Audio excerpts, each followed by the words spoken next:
الدین الخالص. وقال عز من قائل والذين جاهدوا فينا لنهدينهم سبلنا وإن الله لمع المحسنين. سورہ حج کی آخری آیت کا آخری ٹکڑا گزشتہ خطبہ میں بھی میں نے تلاوت کیا تھا. اس آخری آیت میں اللہ رب العالمین نے امت محمدیہ کا سب سے بڑا اعزاز یہ بتلایا کہ امت کو اللہ نے دوسری امتوں کے درمیان سے منتخب کیا، چنا ہے. اللہ کا یہ انتخاب ہے، اور اسی لیے اس دین کی ہدایت دنیا کی تمام نعمتوں میں سب سے بڑی نعمت. اس نعمت کی حفاظت یہ ہم سب کا بنیادی فریضہ ہے. اسی کے لیے ہمارا جینا اور اسی کے لیے ہمارا مرنا ہے.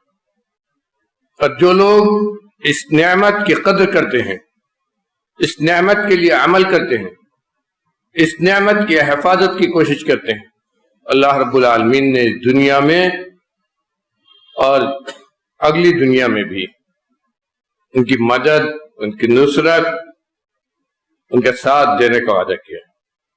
والذین جاہدوا فینا لنہدینہم سبلنا وان اللہ لمع المحسنین. پیچھے امت کا امتیاز اور شریعت کی اہمیت، ابراہیم علیہ السلام کے ساتھ اس امت کا تعلق، ان سب کو بیان کرنے کے بعد اللہ فرماتا ہے جو لوگ ہمارے راستے میں کوشش کریں گے، محنت کریں گے، ہمارے راستے پر چلنے کی کوشش کریں گے، ہمارے دین اور ہمارے شریعت کو اپنائیں گے، تو یہی لوگ ہیں جن کو ہم اپنے راستے کی طرف ہدایت کریں گے. اللہ کا جو راستہ ہے، اللہ نے اس انسانیت کے لیے جس راستے کو چنا ہے، اور اس راستے پر چلنے والے کو جو بشارتیں دی ہیں اس کی طرف ہدایت کرنے کا اللہ نے کہا ہے. لَنَهْدِيَنَّهُمْ پوری تاکید کے ساتھ، جو لوگ عربی جانتے وہ جانتے کتنی زیادہ اس کے اندر تاکید ہے. پوری تاکید کے ساتھ اللہ نے کہا ہے لَنَهْدِيَنَّهُمْ سُبُلَنَا. یہ وہ لوگ ہیں جن کو ہم ضرور ہدایت کی توفیق دیں گے، ہدایت کی طرف لے جائیں گے. وَإِنَّ اللَّهَ لَمَعَ الْمُحْسِنِينَ. اور جو لوگ اس راستے پر قائم ہوتے ہیں، اس راستے پر چلتے ہیں، اس راستے کے لیے قربانیاں دیتے ہیں، اس راستے کی حفاظت کی کوشش کرتے ہیں، اس کی طرف دعوت دیتے ہیں، یہی نیکوکار لوگ ہیں.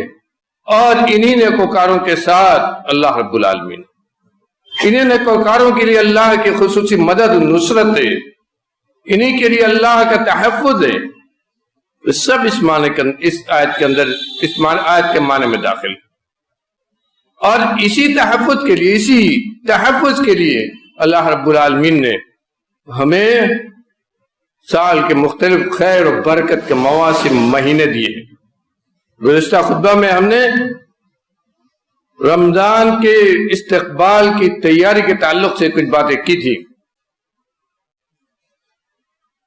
رمضان مبارک کا بابرکت مہینہ اب چند قدم آگے ہے. اگلا جمعہ انشاءاللہ رمضان کا جمعہ ہوگا. اللہ رب العالمین ہم سب کو یہ مہینہ بابرکت مہینہ نصیب فرمائے، ہماری عمر و برکت عطا کرے کہ ہم اس ماہ مبارک کو پائیں اور اس کے ذریعے اپنی جھولیوں کو اللہ کی رحمت اور برکت سے اپنی جھولیوں کو بھریں. اس مہینے کا اہتمام نبی کریم صلی اللہ علیہ وسلم کتنا کرتے تھے. گزشتہ خطبے میں انہوں نے کچھ اشارہ کیا تھا.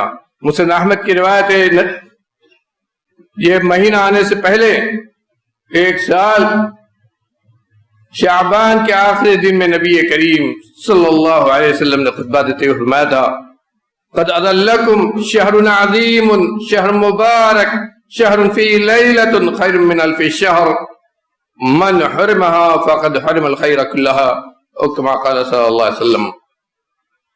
مسلمانوں، اللہ کی رحمت، اس کا فضل و کرم تمہارے اوپر ایک عظیم مہینہ شاہ فکر ہونے والا ہے، ایک ایسا مہینہ جو عظمت والا ہے، جو برکت والا ہے، شہر عظیم شہر مبارک، نبی کی زبان سے جس مہینے کو عظیم مبارک کہا جائے وہ مہینہ ہے، نبی جس مہینے کو عظمت اور برکت والا کہے وہ مہینہ ہے۔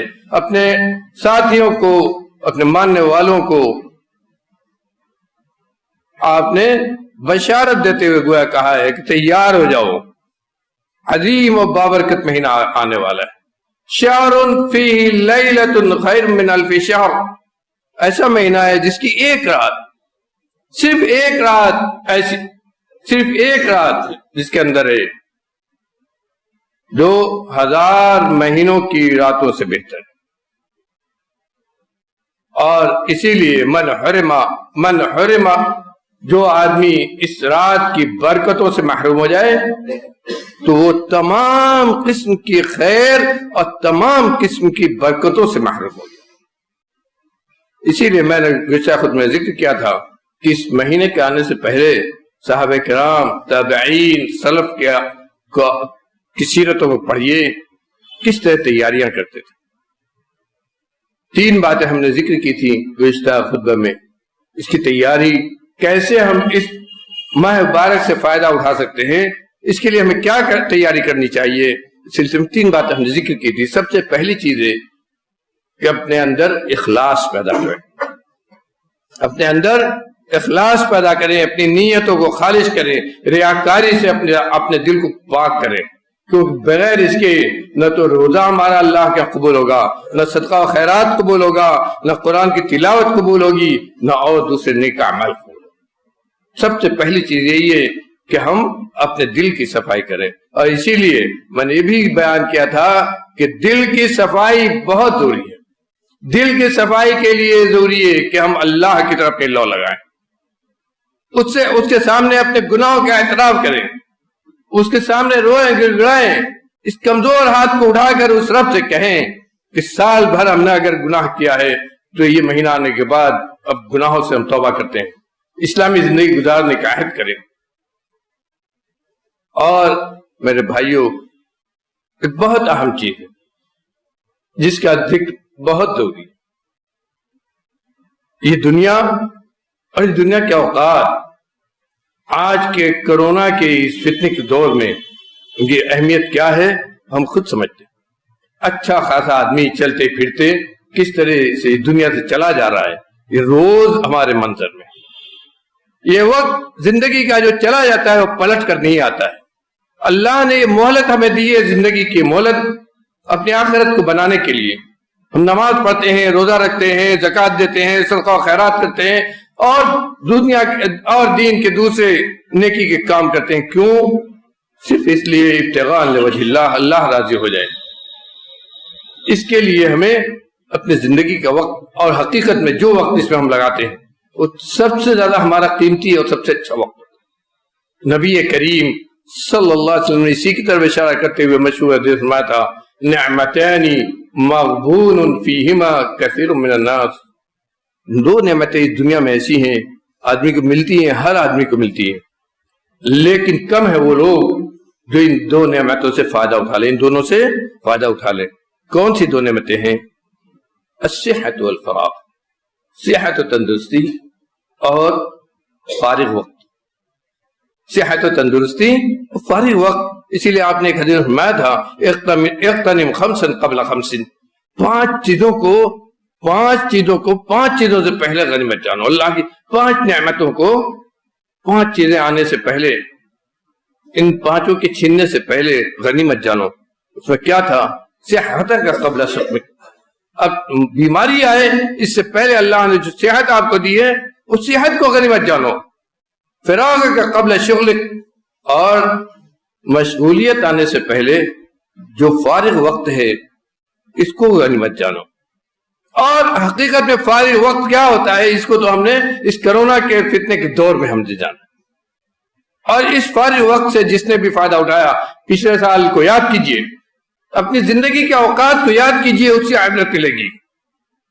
پچھلے سال کیسے کرونا کے دور میں ہم نے رمضان گزارا ہے، یاد کیجئے مسجد سے دور رہ کر بھی اگر فارغ وقت میں کسی نے اس کا فائدہ اٹھایا تو حقیقت میں اسی نے اس کا فائدہ اٹھایا. اور آج جو حالات بن رہے ہیں ان حالات میں بھی آگے کیا ہوگا اور رمضان کیسے گزرے گا کوئی نہیں کہہ سکتا ہے. تو فارغ وقت جو ملتا ہے اس کو غنیمت جاننے, اس کو غنیمت بنانے کا حکم دیا گیا ہے. کیا کرنا ہوگا ہمیں؟ اپنے اوقات کی ہمیں تنظیم کرنی ہوگی. صحابہ کرام سلف یہی کرتے تھے. رمضان آنے سے پہلے یہ سوچتے تھے کہ ہم اس رمضان میں کتنا قرآن پڑھیں گے, کتنا اللہ کی تسبیح بیان کریں گے, کتنا نفل نمازیں پڑھیں گے, کتنی نفل عبادتیں کریں گے, کتنا اللہ کا ذکر کریں گے. اس کے لیے اپنے اوقات کی تنظیم کرتے تھے. یہ نہیں کہا جاتا ہے کہ دنیا آپ چھوڑ دیجئے, یہ نہیں کہا جاتا ہے کہ اپنی تجارت آپ چھوڑ دیجئے, لیکن دوسرے مہینے کی طرح اس کو مت گزاریے, دوسرے مہینے کی طرح اس کو مت گزاریے, بلکہ ان ایام کو جو اللہ نے اس لیے دیا ہے کہ ہم اور آپ اللہ کے جنتی بن جائیں, ان کی قدر کیجئے اور ان کی تنظیم کیجئے. اسی لیے سلف کہتے تھے ان من علامت المقت ضیاء الوقت. آدمی کی سب سے بڑی بدبختی یہ ہے, آدمی کی بدبختی کی یہ علامت ہے کہ فارغ وقت ہو پائے, اس کا وقت خالی ہو, اس کو اللہ کی رضا اور دین کے کام میں نہ لگا کر ضائع کر دے. اس کو قرآن کی تلاوت میں نہ لگائے, اللہ کے ذکر میں نہ لگائے, نماز میں نہ لگائے, اس کو ایسے ہی یوں ہی لغو لا یعنی کام میں گزار کر ضائع کر دے. ان من علامت المقت ضیاء الوقت, کیونکہ وقت حقیقت میں زندگی کا وقت, اس کو سوچئے کتنی بڑی نعمت. ایک جو گزر جائے گا تو پھر لوٹ کر آپ کو نہیں ملے گا. آپ صرف اس پر حسرتیں کریں گے, روئیں گے, یاد کریں گے کہ وہ وقت تھا جب ہم کچھ کر سکتے تھے, وہ وقت تھا جب ہم اپنی زندگی بنا سکتے تھے. خاص طور پر نوجوان احباب غور کرنا چاہیے آپ کو کہ ہم وقت کو کہاں گزارتے ہیں. صرف موبائل کے پروگرامز چلانے میں, صرف موبائل کو گھمانے میں, یا اس سے ہم کچھ سیکھتے ہیں؟ اس سے کچھ سیکھتے ہیں کچھ نہیں تو کم از کم دین کے احکام کو پڑھیے, دینی کتابوں کو پڑھیے, نماز روزہ کا طریقہ سیکھیے, اللہ کے احکام سیکھیے. یہی حقیقت میں سب سے بڑا فائدہ ہے. کچھ نہیں تو یہ تو آپ کر سکتے ہیں کہ خالی اوقات ہے تو موبائل میں اپنا دماغ نہ لگا کر کچھ دین کی باتیں سیکھنے میں تو لگا سکتے ہیں. کچھ اچھے خطابات اور اچھی تقریریں سننے میں تو لگا سکتے ہیں. یہ رمضان کا مہینہ میرے بھائیوں, ان اوقات کو منظم کیجیے. رمضان کے آنے سے پہلے سوچئے کہ ان اوقات کو ہم کہاں لگائیں گے اور لگانا کہاں ہے. اس کے ساتھ ایک چیز اور ہے, موبائل کے دور میں ایک چیز اور ہوتی ہے. صرف زبان ہی نہیں, موبائل بھی استعمال ہوتی. کس چیز میں؟ زبان کی ہم حفاظت نہیں کرتے. روزہ سوچئے, روزہ اس لیے فرض کیا گیا کہ زبان کی حفاظت ہو. اس سے اندازہ لگائیں کہ زبان کی حفاظت کتنی اہم ہے اللہ کی نظر میں, نبی کی نظر میں کتنی اہم ہے. روزہ کا مقصد بتلایا گیا کہ زبان کی حفاظت ہو جائے. من لم يدع قول الزور والعمل به فليس لله حاجة في ان يدع طعامه وشرابه. زبان کی حفاظت اگر آپ نہیں کہتے روزہ رکھ کر تو یہ نہ سوچئے کہ آپ کے روزے سے آپ کو ملے گا. اللہ کو ایسے بھوکے پیاسے رہنے کی ضرورت ہی نہیں ہے. اس لیے نہیں ہے روزہ کہ آپ روزہ بھی رکھیں اور جو جی چاہے منہ سے کہیں اور جو جی چاہے بکیں اور جو جی چاہے گالی گلوچ کریں, لعن طعن کریں. اگر ایسا کرتے ہیں تو یاد رکھیے آپ نے روزہ نہیں رکھا ہے. بلکہ کہاں تک فَإِن سَابَّهُ أَحَدٌ أَوْ قَاتَلَهُ فَلْيَقُلْ إِنِّي صَائِمٌ, یہاں تک روزہ میں زبان کی حفاظت کا حکم ہے کہ اگر کوئی گالی دیتا ہے, کوئی برا بھلا کہتا ہے, کوئی قتال کرتا ہے, کوئی لعن طعن کرتا ہے تو آپ اس کی زبان میں اس سے بات نہیں کریں. امام یحییٰ ابن معین کو ایک آدمی نے, مسجد میں بیٹھے ہوئے تھے بغداد کی, ایک آدمی نے برا بھلا کہا. بدعتی ان کے پاس آتے تھے, بہت برا کہتے تھے ان کو, وہ خاموش رہتے تھے. ایک مرتبہ ایک آدمی نے ایسے سنا, کہا کہ آپ اتنے بڑے بزرگ آدمی ہیں, کم از کم کچھ تو اس سے کہہ دیجئے. وہ کیا کہتے ہیں؟ کہا اگر اس کی زبان میں اس سے بات میں کروں تو یہ علم جو اللہ نے مجھے دیا ہے یہ کس کام کا ہے؟ اس علم کا فائدہ کیا ہے کہ میں جاہل سے جاہل کی زبان میں بات کروں؟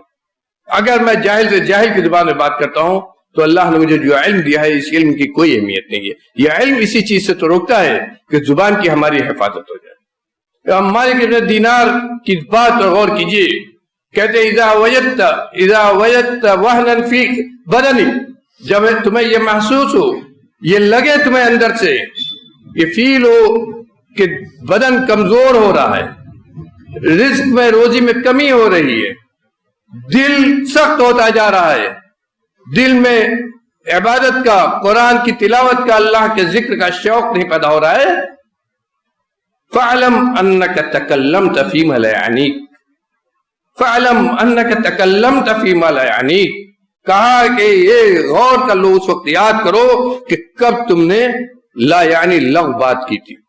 یہ جان لو اگر ایسی کیفیت پیدا ہو رہی ہے کہ تم نے کوئی نہ کوئی لغو لا یعنی فضول بات ضرور زبان سے نکالی ہے، کیونکہ زبان سے غلط بات نکلنا، گالی گلوچ نکلنا، سخت باتیں نکلنا، یہ تمہارے اندر کمی کی علامت ہے، اور یہ کمی اللہ رب العالمین کہیں نہ کہیں اس کمی کی سزا تمہیں ضرور دے گا۔ ہو سکتا ہے بدن میں کمزوری آ جائے، بیماری آنے لگے، ہو سکتا ہے کہ روزی تنگ ہو جائے، اور ہو سکتا ہے کہ دل سخت ہو جائے، اللہ کے ذکر کی طرف مائلین ہو، قرآن کی تلاوت کی طرف مائلین ہو۔ اسی لیے نبی کریم صلی اللہ علیہ وسلم کے حدیث میں ہے، آپ نے فرمایا، غور کو کتنی بڑی بات آپ نے کہی، آپ نے فرمایا کہ لا يستقیم ایمان احدکم حتی يستقیم قلبہ ولا يستقیم قلبہ حتی يستقیم لسانہ، کہا آدمی کا ایمان اس وقت تک مکمل نہیں ہو سکتا ہے جب تک کہ اس کا دل صحیح سالم نہ ہو جائے، دل مضبوط نہ ہو جائے، دل میں استقامت نہ آ جائے، دل کی اصلاح نہ ہو جائے، ایمان صحیح نہیں ہے۔ اور دل کے صحیح ہونے کی نشانی کیا ہے؟ آدمی کی زبان صحیح ہو جائے، آدمی کی زبان یہ صحیح ہو جائے تو سمجھ لو کہ دل صحیح ہو گیا۔ زبان کی حفاظت کے یہاں تک، اور جب عام دنوں میں زبان کی حفاظت کا حکم ہے، روزے کی حالت میں جس روزے کو زبان کی حفاظت کے ساتھ جوڑا گیا، اس روزے میں، اس روزے کی حالت میں زبان کا کیا؟ اس لیے روزہ آنے سے پہلے ہمیں یہ عہد کرنا ہوگا کہ ہم زبان کی حفاظت کریں گے۔ اس روزے سے ہم سیکھیں گے کہ زبان کی حفاظت کیسے کریں۔ امام زہری سے پوچھا کسی نے کہ آپ اپنے روزے کی حفاظت کیسے کرتے ہیں؟ انہوں نے کہا کہ میں روزے کی حالت میں رمضان میں اپنا زیادہ وقت مسجد میں گزارنے کی کوشش کرتا ہوں۔ کہا کیوں؟ کہا نحفظ صومنا ولا نغتاب، کہا اس لیے مسجد میں ہم رہتے ہیں زیادہ تاکہ مسجد کے اثر سے ہم اپنے روزے کی حفاظت کر سکیں اور اپنی زبان کی حفاظت کر سکیں، کسی کی غیبت نہ کریں، کسی کی چغلی نہ کریں، کسی سے بات کرنا ہوگا ہی نہیں مسجد میں تو پھر کیسے ہم برائی کریں گے، کسی سے ملاقات ہوگی ہی نہیں، صرف ہم اللہ کا ذکر کریں گے تو کیسے کوئی غلط بات زبان سے نکلے گی۔ کہا نحفظ صومنا ولا نغتاب، ہم اپنے روزے کی حفاظت اس طرح کرتے ہیں۔ یہ زبان کی حفاظت کا معاملہ ہے جو اس روزے سے سکھایا گیا ہے، اور اس کی تیاری پہلے کرنے کا حکم دیا گیا۔ اور ایک اور چیز ہے جس کی تیاری ہمیں پہلے سے کرنی ہے، اور اللہ نے جس کو توفیق دی ہے وہ کرتے بھی ہیں، لیکن ہمیں اس کی طرف خاص دھیان دینا ہے، اور خاص طور پہ اس ماحول میں۔ کیا ہے وہ؟ صدقہ و خیرات و زکوٰۃ۔ صدقہ و خیرات و زکوٰۃ کا بھی، صدقات و خیرات کا بھی اس مہینے سے بہت گہرا تعلق ہے۔ اس کو سمجھنا ہو تو نبی کریم صلی اللہ علیہ وسلم کی اس سیرت سے، آپ کو اس عمل سے سمجھیے۔ حضرت عبداللہ بن عباس رضی اللہ عنہ کہتے ہیں کہ نبی کریم صلی اللہ علیہ وسلم ہم میں سب سے زیادہ سخی تھے۔ کان اشد الناس خیرا، کہا کہ ہم میں سب سے زیادہ سخی، سب سے اللہ کے راستے میں خرچ کرنے والے کون؟ ہمارے نبی تھے، ہمارے پیارے نبی تھے۔ اور جب رمضان آتا تو آپ کی سخاوت، اللہ کے راستے میں آپ کا خرچ کرنا یہ بہت زیادہ بڑھ جاتا تھا، یہاں تک کہ تیز آندھی سے بھی زیادہ تیز ہو جاتا تھا۔ آندھی جب چلتی ہے تو اس کی ہوا، اس کے ساتھ گرد کوئی جگہ نہیں چھوڑتا ہے، گھر کے اندر بن رہے تب بھی پہنچتا ہے۔ اس سے مثال دیا، صدقہ غور کرو، اس سے مثال دی ہے نبی کریم صلی اللہ علیہ وسلم کی سخاوت کو۔ کوئی گھر گویا ایسا نہیں جہاں آپ کی سخاوت کا اثر نہ پہنچے، صدقہ جہاں آپ کا نہ پہنچتا۔ میرے بھائیو، یہ صدقہ وہ چیز ہے جس کے بارے میں پیارے نبی نے فرمایا ہے کہ اس سے قبر کی گرمی بجھتی ہے، اس سے رب کا غضب بجھتا ہے۔ یہ صدقہ اپنے صدقہ کرنے والے کے لیے میدان محشر میں سایہ ہوگا۔ یہ صدقہ اللہ رب العالمین کے آپ کو جنت دلائے گا۔ یہ صدقہ وہ چیز ہے کہ صدقہ کرنے والے کے لیے روزانہ 2 فرشتے دعائیں کرتے ہیں۔ نبی کریم صلی اللہ علیہ وسلم سے بخاری کی حدیث ہے کہ ہر روز جب سورج نکلتا ہے اللہ کے 2 فرشتے حاضر ہوتے ہیں اور کہتے ہیں، دعائیں کرتے ہیں، اللہم آتی منفقا خلفا وآتی ممسکا تلفا۔ اے اللہ، جو تیری راہ میں خرچ کرے، جو صدقہ و خیرات کرے، جو اللہ کے تیرے بندوں کو کھلائے پلائے، اے اللہ جو مال اس نے خرچ کیا ہے اس کے بدلے مزید اسے عطا کر، اسے اور دے، چھپر پھاڑ کر دے اسے۔ اللہم آتی منفقا خلفا، اس کے پیچھے اس کے مال میں کمی نہ ہو، جو خرچ کیا ہے نکالا ہے اس سے مال میں کمی نہ ہو، بلکہ اس کو مزید دے، اس کے بدلے اسے اور دے۔ وآتی ممسکا تلفا، اور جو روکنے والا ہے، جو نہیں خرچ کر رہا ہے، جو بخیلی کر رہا ہے، اس کے مال کو تباہ کر دے۔ غور کریں، یہ کون دعائیں کرتے ہیں؟ فرشتے جن کی دعائیں اللہ رب العالمین رد نہیں کرتے۔ روزانہ ایک دن ناگا نہیں ہوتا ہے، اور رمضان تو فرشتوں کی نزول، فرشتوں کو نازل ہونے کا خاص مہینہ ہے۔ اس میں دعائیں کرنے کا، فرشتوں کو دعائیں کرنے کا خاص مہینہ ہے۔ یہ دعا کرتے ہیں فرشتے صدقہ و خیرات کرنے والے کے لیے۔ یہ صرف زکوٰۃ کا معاملہ نہیں ہے، یہ صرف زکوٰۃ کا معاملہ نہیں ہے۔ زکوٰۃ تو واجب ہے، اس کو ہم رمضان میں نکالنے کی کوشش کرتے ہیں، لیکن یہ تو واجب ہے صاحب نصاب پر، جس میں سے روکنے کا کسی کو حق نہیں ہے۔ اگر روکا تو یہ زکوٰۃ اپنی گندگی کے ساتھ اس کے دوسرے مالوں کو لے کر جائے گا۔ یہ زکوٰۃ اپنی گندگی کے ساتھ اس کے اور بھی مال کو لے کر چلی جائے گی۔ نبی کریم صلی اللہ علیہ وسلم سے زکوٰۃ، اسی لیے اللہ رب العالمین نے بڑی سخت وعید فرمائی ہے، بڑی سخت وعید فرمائی ہے کہ ان کو تپایا جائے گا اسی مال کے ذریعے، ان کی پیٹھ اور ان کے پہلوؤں کو۔ لیکن اس کے علاوہ سوچئے اس آدمی، اس صحابی کے جذبے کو۔ نبی کریم صلی اللہ علیہ وسلم نے جب تبوک کے موقع پر اعلان کیا چندے کا، تو جن کے پاس پیسہ تھا وہ تو خوب لے کر آئے۔ اسی کو دیکھ کر اس کے اندر کیا جذبہ پیدا ہوا؟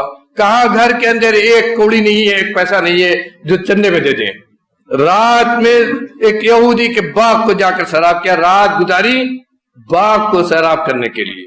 صبح جو ملا اس کی مزدوری، کھچیا بھر کر جو کھجور ملا، یہ لے کر نبی کریم صلی اللہ علیہ وسلم کی خدمت پہنچے کہ مارا یہ چھوٹا سا چندہ ہے۔ زکوٰۃ واجب نہیں تھی، صدقہ و خیرات بھی کوئی ضروری کرنا نہیں تھا، کہ کوئی پیسہ نہیں ہے، چندہ دینا کوئی ضروری نہیں تھا، لیکن کیا چیز تھی؟ دل تھا۔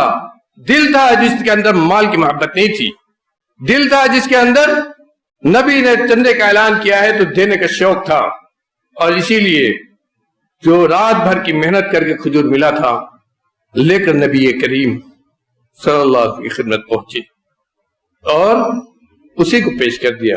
اس کو آپ نے کتنا بڑا کہا، وہ چندہ کتنا بڑا تھا، جو چندہ کا ڈھیر لگا ہوا تھا مسجد میں، سب کے اوپر آپ نے اس کو ڈال دیا۔ یہ کیا تھا؟ اس آدمی کا جذبہ تھا، اس آدمی کے اندر اللہ نے صدقہ کرنے کا جو شوق پیدا کیا تو وہ تھا۔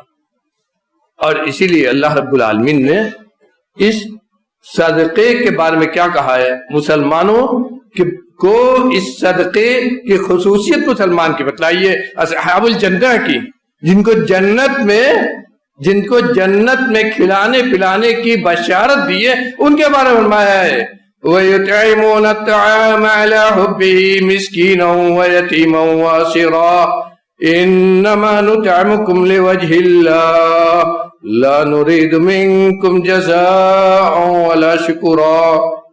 مسلمان کا یہ طریقہ ہے، وَيُطْعِمُونَ الطَّعَامَ عَلَىٰ حُبِّهِ، کھانے کی ضرورت ہوتی ہے، کھانے کی محبت ہے، مال کی محبت کس کے دل میں نہیں ہے؟ کون نہیں چاہتا ہے کہ اگر مال ہے تو اس کو روک کے رکھو، ختم نہ ہو جائے؟ لیکن اس بخل کے فتنے سے، اس بخیلی کے فتنے سے اللہ رب العالمین نے جس کو محفوظ کر دیا وہ ہے مومن۔ وَيُطْعِمُونَ الطَّعَامَ عَلَىٰ حُبِّهِ مِسْكِينًا وَيَتِيمًا وَأَسِيرًا، یہ مومن وہ ہے جو مسکین، یتیم، قیدی، محتاج ہر کو کھلاتے ہیں، اس کھانے کی محبت کے باوجود، اس مال کی محبت کے باوجود ان کو کھلاتے ہیں، اور یہ کھلاتے صرف اس نقطۂ نظر سے نہیں کہ ہمیں بڑا آدمی کہا جائے، ہمیں سخی کہا جائے، ہم سے یہ کہا جائے کہ بہت خرچ کرتے ہیں۔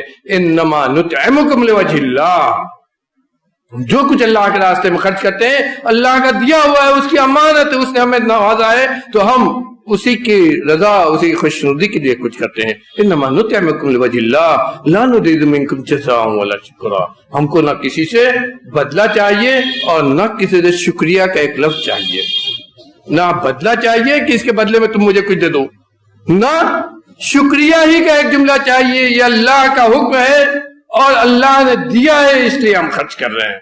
یہ مومن کی سب سے بڑی شان بتلائی گئی ہے۔ حقیقت میں یہی چیز ہے، اس مہینے کا تقاضا یہ بھی ہے، اس مہینے کا تقاضا یہ بھی ہے، اس مہینے کا تقاضا ہے قرآن کی تلاوت، اس مہینے کا تقاضا ہے زیادہ سے زیادہ نفل عبادتیں، اس مہینے کا تقاضا ہے کہ اپنے اوقات کو تنظیم کر کے اللہ رب العالمین کے دربار میں ہم لوٹیں اور اپنے گناہوں سے توبہ کریں۔ اللہ تعالی ہمیں کہنے اور سننے سے زیادہ عمل کرنے کی توفیق عطا فرمائے۔ رب العالمین زندگی کے جو بھی ایام ہمارے پاس ہیں ان سب کو اپنی رضا کے کاموں میں لگانے کی توفیق عطا فرما، ہمیں ان کاموں کی توفیق عطا فرما جس سے تو راضی ہو جا رب العالمین، جس سے تو راضی ہو جا، جس سے ہمیں جنت نصیب ہو جائے۔ رب العالمین تو ہم سے راضی ہو جا، ہمیں اپنی رضامندی کے عمل کی توفیق عطا فرما دے۔ رب العالمین ہمیں جو بیمار ہیں ان کو ان کی بیماری سے شفاء کامل عاجل عطا کر، جو پریشان حال ہیں رب العالمین ان کی پریشانی کو دور کر دے، جو بے روزگار ہیں ان کو روزگار سے کر دے، روزگار کی پریشانیوں سے انہیں نکال دے۔ رب العالمین ہمارے روزگار میں برکت عطا کر، حلال رزق عطا کر، ہمارے دلوں میں صدقہ خیرات کا جذبہ پیدا کر دے۔ رب العالمین ہمارے دلوں میں اپنی دین کی راہ میں خرچ کرنے کا جذبہ پیدا کر دے۔ رب العالمین ہمیں تو اپنا بندہ بنا کر دنیا میں زندہ رکھ، جب تک ہم اس دنیا میں رہیں تیرے دین پر، تیرے توحید پر قائم رہیں، اور جب اس دنیا سے جانے کا وقت آئے، اس سانس کے ٹوٹنے کا وقت آئے، تیرا کلمہ لا الہ الا اللہ ہمارے زبان پر ہو۔ اقول قولی ھذا واستغفر اللہ لی ولکم ولسائر المسلمین من کل ذنب فاستغفروہ انہ هو الغفور الرحیم۔